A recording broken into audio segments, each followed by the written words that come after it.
My name is Mel Coleman and I'm a multidisciplinary artist. I work with a variety of mediums and employ a bunch of different styles in my practice. So some days I'm working with paint, sometimes I'm doing drawings, sometimes I'm doing embroidery, mixed media. I use my body as both subject and tool, so I paint myself and then do different impressions on the canvas or sometimes paper surfaces that bridge figuration and abstraction.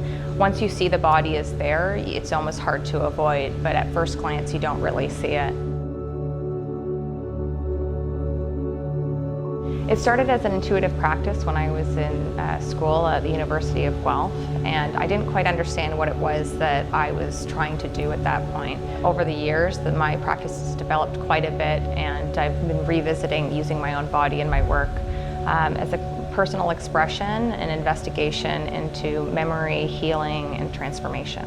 A lot of the work that I do is based in healing and investigating trauma and how that it can exist in the body and disrupt our connection to ourselves. I think that it also creates an environment for other people to reflect on their own stories.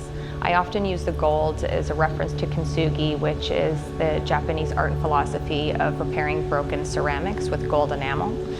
In this philosophy, you highlight the breakage of the object as opposed to erase it, which I think is really important to our life's journey.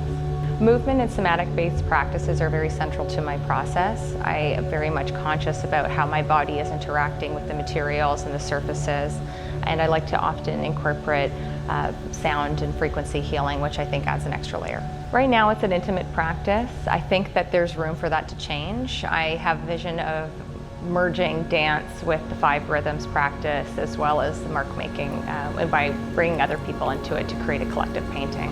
So that's on the horizon, but not quite here yet. So for now it's just me in the studio making these intimate things myself.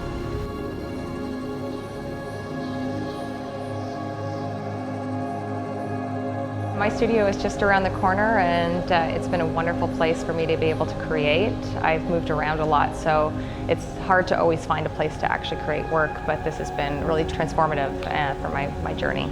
It's always been a beautiful space that I've loved. It's one of my favorites in the city. So when an opportunity came up to display my work here, I thought that it was quite a lovely opportunity just based off the fact that even my studio is around the corner so that we could create some sort of interesting event together.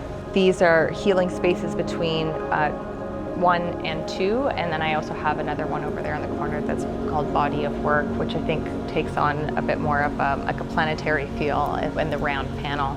But I think that these are grounding and create a space for reflection in a space that can be, I know, quite busy and chaotic, and to have these large ceilings and spaces, I think that it complements the work well. I like to play with scale a lot, so sometimes the pieces I work are as small as 4 inches by 4 inches and can be as large as 5 by 15 feet.